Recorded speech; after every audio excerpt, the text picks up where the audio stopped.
And yes, the countdown is on to election day here on your election headquarters. 48 days to go. And the focus of many has been on the presidential candidates who tour parts of the country hoping to woo voters. We often forget about the other contest. In fact, much more larger than the four contesting for the presidential. I'm talking about the parliamentary elections. Well, your election headquarters takes the train now to the Kwabenya constituency to interact with electorates on how life has been for the past 4 years, as we'll find out the challenges they face in that constituency. This is a constituency that promises a keen race between the MPP's Adjoa Safo and the NDC's Mohammed Nuruddin. Journalist Joseph Akable has more in this report.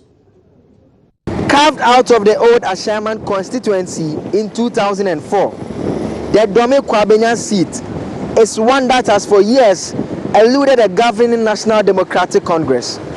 This has culminated in the party changing its parliamentary candidate each electoral year. Isaac Adama 2004 lost to the MPP's Professor Mike Okwe by some over 20,000 votes. Professor Mike Okwe beat the NDC Zita Okaikwe in 2008, but this time around with a declined margin of a little over 11,000. In 2012, the NDC Sophia Ekwako lost to new entrant Sarah Adjoa Safo, who contested for the NPP. Now she increased the margin to more than 30,000 votes. So for this year, it will be a battle between the NDC's Nuruddin Mohammed and Adjoa Safo, the incumbent, who will be representing the New Patriotic Party once again. Now your election headquarters is here to gauge the mood of electorates. We'll be talking to them to find out from them how the past 4 years has been for them, what the real challenges are, and what are the expectations going forward in this year's polls. Let's talk to some electorates and let's find out from them.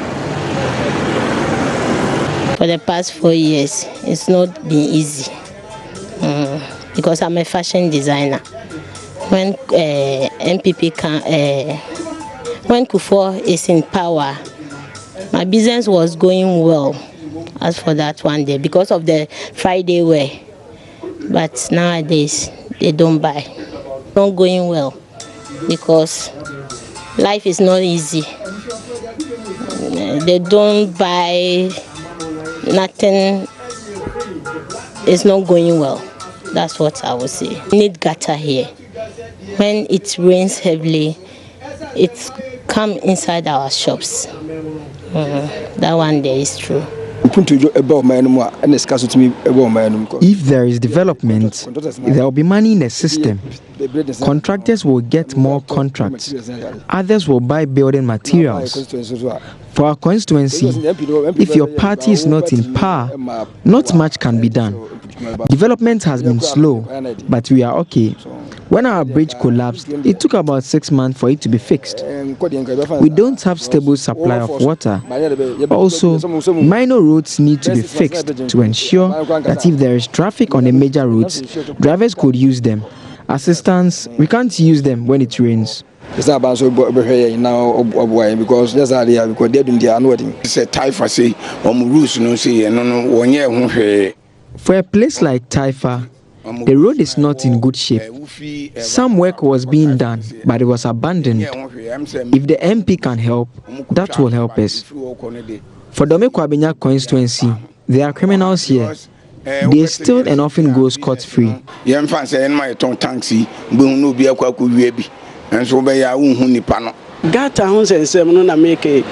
close to the AMA officials. We pay tax, but when it rains, our place gets flooded. We don't have gutters. You can ask around. When it rains, our shops get flooded. It's not her party in power, so she may not be getting the support she needs. But I'm aware boreholes are being drilled in some areas. We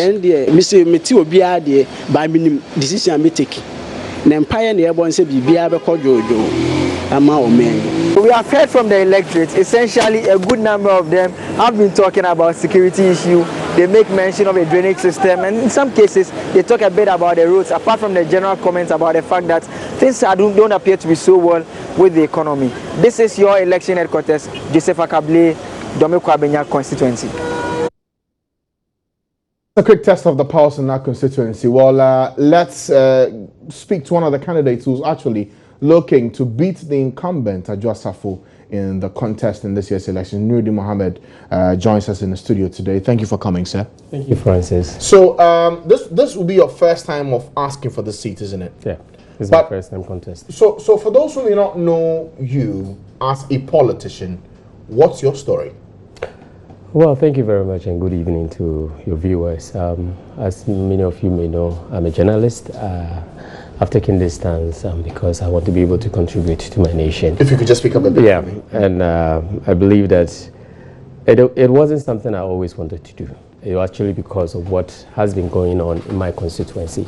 It's a constituency I've lived in the last 3 decades or so, almost over 27 years. And I'm definitely, certainly in touch with the problems, with the grassroots of the people.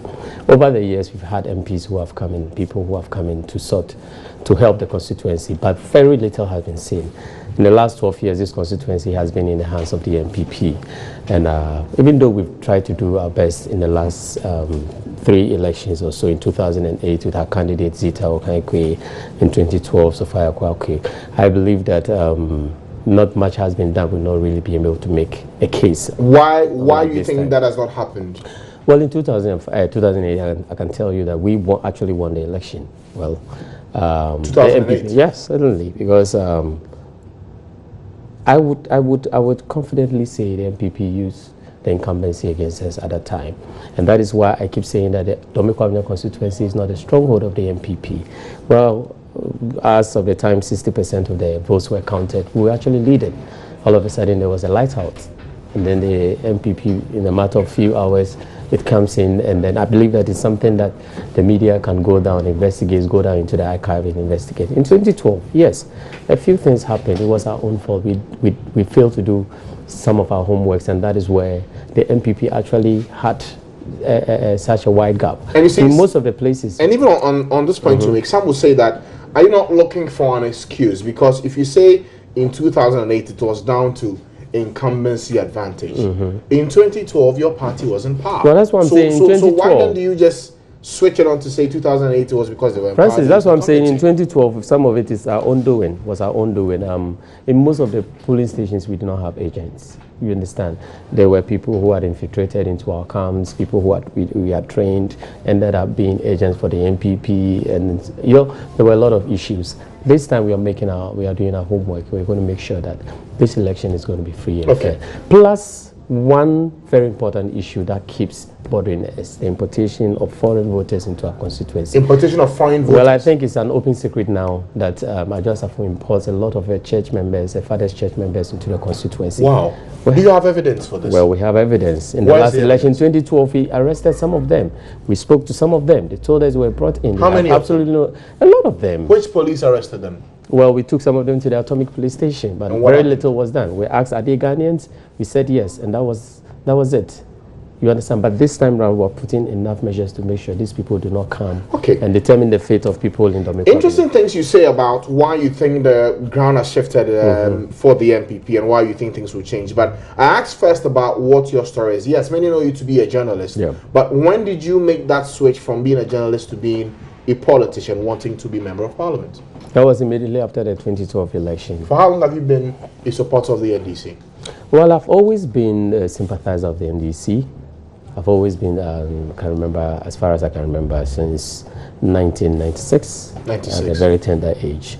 Well, during my days as a media, I took the opportunity to weigh both sides. I had the opportunity of working with both political parties, officials, and members of both political parties. And that was where I actually took time to scrutinize the policies, ideas, and intention of both parties. And that was why I actually decided that this time around, if the opportunity comes, because it was an anger from inside that made me come out this time around. It's like I said earlier, it's not something I always wanted to do. But I thought, look, the youth needed somebody, the grassroots needed somebody who could speak for them, somebody who really understands the issues and problems of the constituency. And that was where I came in. Okay, that's fine. In what year did you become a card-bearing member of the NDC? In what year I became a card-bearing member of the NDC? I wouldn't remember. Why not? Yeah. I wouldn't remember the specific. Why not? I wouldn't remember the specific year, but like I said, I've always been. Sympathizer is fine. Yeah. I'm sure it's on your card, isn't it? That was immediately after 2012. I told you I actually so you started became a getting into card-bearing member of the party in 2013. 2012. 2012. You said after the elections. Immediately after the elections. So what? December 8th. Just around that time. Around that time. Yeah. And you've been a card-bearing member, paid your dues from then till now. Certainly. Yeah. You have. I have. Okay. So why the NDC? Why the NDC? Because I believe that in the kind of world we live in, if you use yourself as an example, most of us grew up not privileged like many other people in the rich family. And so if there wasn't that system where the resources of the state could be shared equally, or the state could use some policies to be able to make sure that everybody gets equal opportunity, the poor will continue to be poor and the rich will continue to be rich. And that is why there was always the need for some egalitarian system where the state has to make sure that, look, the rich are able to be taxed somehow to be able to cater for the poor. And that is why some of us are today able to use some of these resources, educate ourselves and be where we are. Okay. Because my family wasn't a privileged family. We were never a rich family. But I believe that because of some of these opportunities from the socialist point of view, that is why we are where we are today. So you've been a member of the party since 2012 until now. What have you done in the constituency to build a base for yourself, to say that, look, based on ABCD, this is why people in that community will look at me and say, you are a credible option? What have you done in the constituency? Well, I've done a lot. I've done a lot. I've been there for the youth, especially in my catchment area, that is the Hacho area. I've always led most of the activities that that take place there. What activities? Most of the youths will always call on me, and especially in my days as a newscaster at Metro TV, they were always eager to learn from me, and that's some of the fondest memory. You know, people always want to reach out to you, advice. Sometimes it's not even the resources they need from you. Sometimes they just need a guidance. You understand? They just need to speak to you, somebody to speak. How have you been able to do? Because most of them, I grew up with most of them. You understand? Some of them are not privileged enough to, you know, be where I am today. But you know, the fact that I've been able to do it from the very scratch to where I am, they know that there's something. There's definitely something. The reason I ask that question is this: for every constituency, if you're seeking to contest, you need to nurture your base. You have to do things to make them identify with you. So point me to 2 things you've done for the people in the constituency, for which reason they will say, based on this, I'm voting for you. If not for anything at all, at least during my days as a media man, I've been a little biased towards my constituency. I've been able to bring most of the challenges to the fore, where the government has been able to come in to solve some of the drainage challenges, sanitation, water challenges. Today, Hacho has water all over the place, even at Showman. I made a major story on the drainage situation at Pantan, opposite Pantan. I'm sure you know we have the refuse dam there. Something is being done about it. Most of the bridges that are broken, I personally have taken the initiative to be able to fix them. You understand? Well, there's always an argument as to why an MP doesn't develop road, doesn't construct road and all that. I always say that, look, if you want to, you should be able to do that.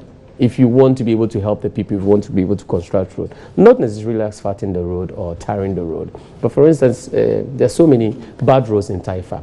What stops the MP or the opinion leader who has the resources to buy a laterite and grader to be able to make it a little bit more trouble? I need to ask you this question. These are things that I've been able to do on my own in the past, and I keep doing it. I need to ask this at this point. I've realized that in just this year, the road from the Atomic Junction straight down to the roundabout at Goyle and then to the Dome Market is now pretty smooth. Way better than it was in the past. Did you have anything to do with it? Well, it was a government project. Did you lobby for it? Well, we pushed for it. You know, originally the road was supposed to come all the way to Atomic. As I speak, I'm still lobbying for it, and for it to be able to Is it just go because you want Kwabenya. To be MP? No, you know, people know you're an opinion leader. This is what you do. You've done it in the past.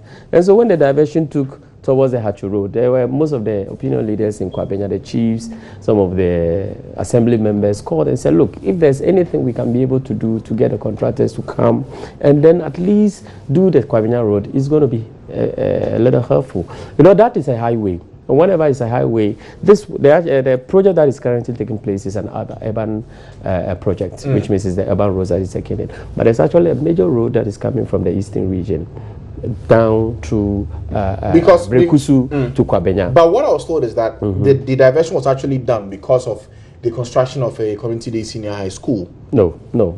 That's what the people in the area were told. No, the kids are not going to drive to school on the asphalt. You understand? That was the original plan. It was supposed to link to Atomic and then to Abuba. That's why I was telling you.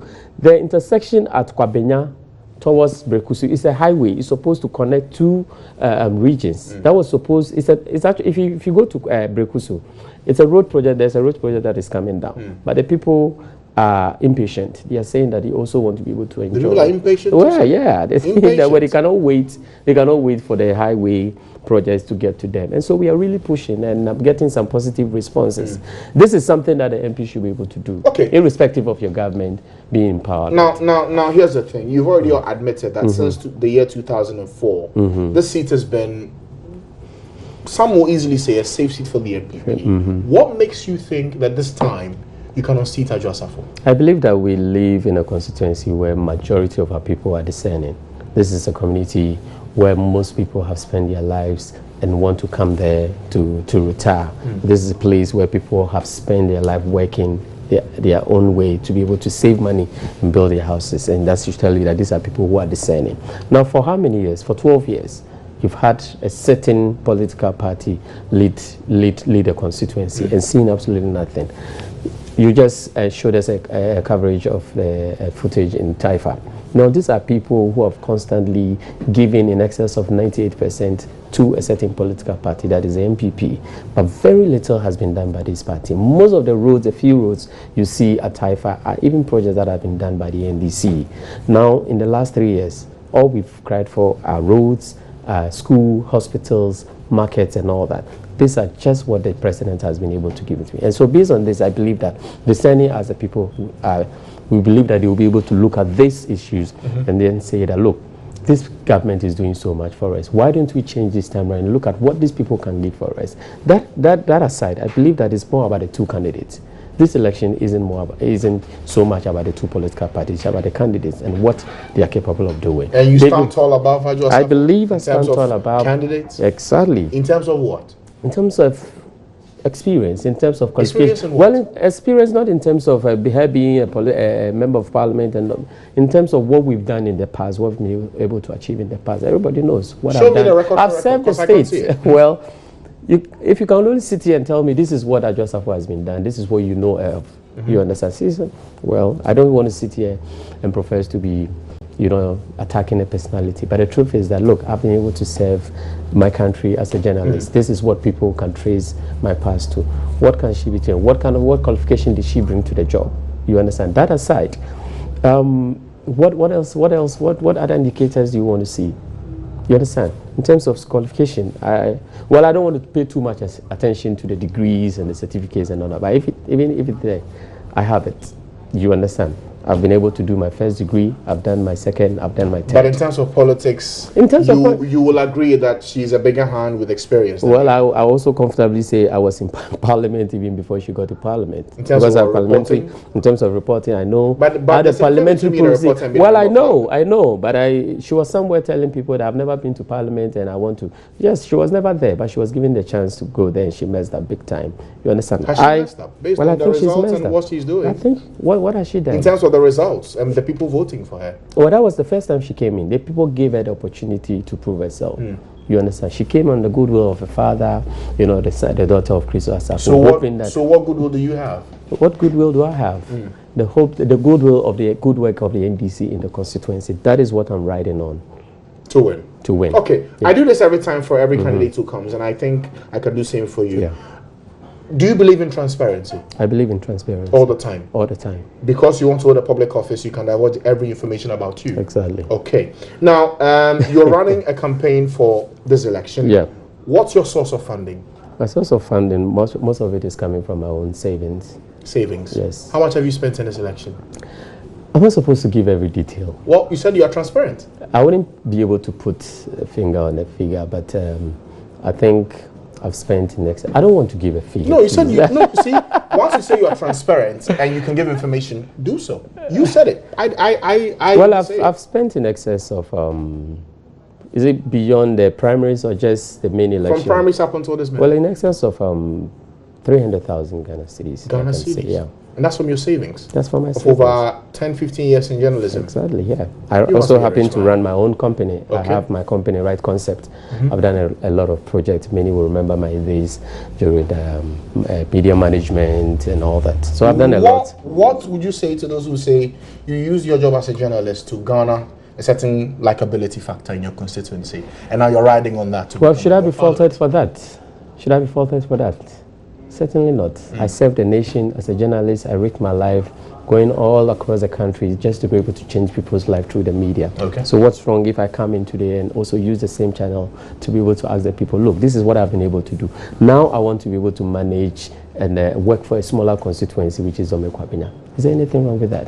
Okay, thank you. Thank you so much for coming today. Thank you very much, Francis. My pleasure. My pleasure. He's the My NDC's pleasure. parliamentary candidate for the Kwabenya constituency. You've heard him, his ideas and what he wants to do for the people. If you live in the community and you want to vote, well, you've had one side from the NDC. We'll try and get the other candidates also to join us in the studio sometime later and also hear from her and help you take a decision on who you vote for in this year's elections. We'll go for a short break now. When we come back, we'll head on to the campaign trail. Yes, parliamentary, we've looked at one, but let's see what's also happening for the presidential race. What Mr. Mahama and Nana Akufo-Addo have been up to today in the country. Details after the break. Stay with us.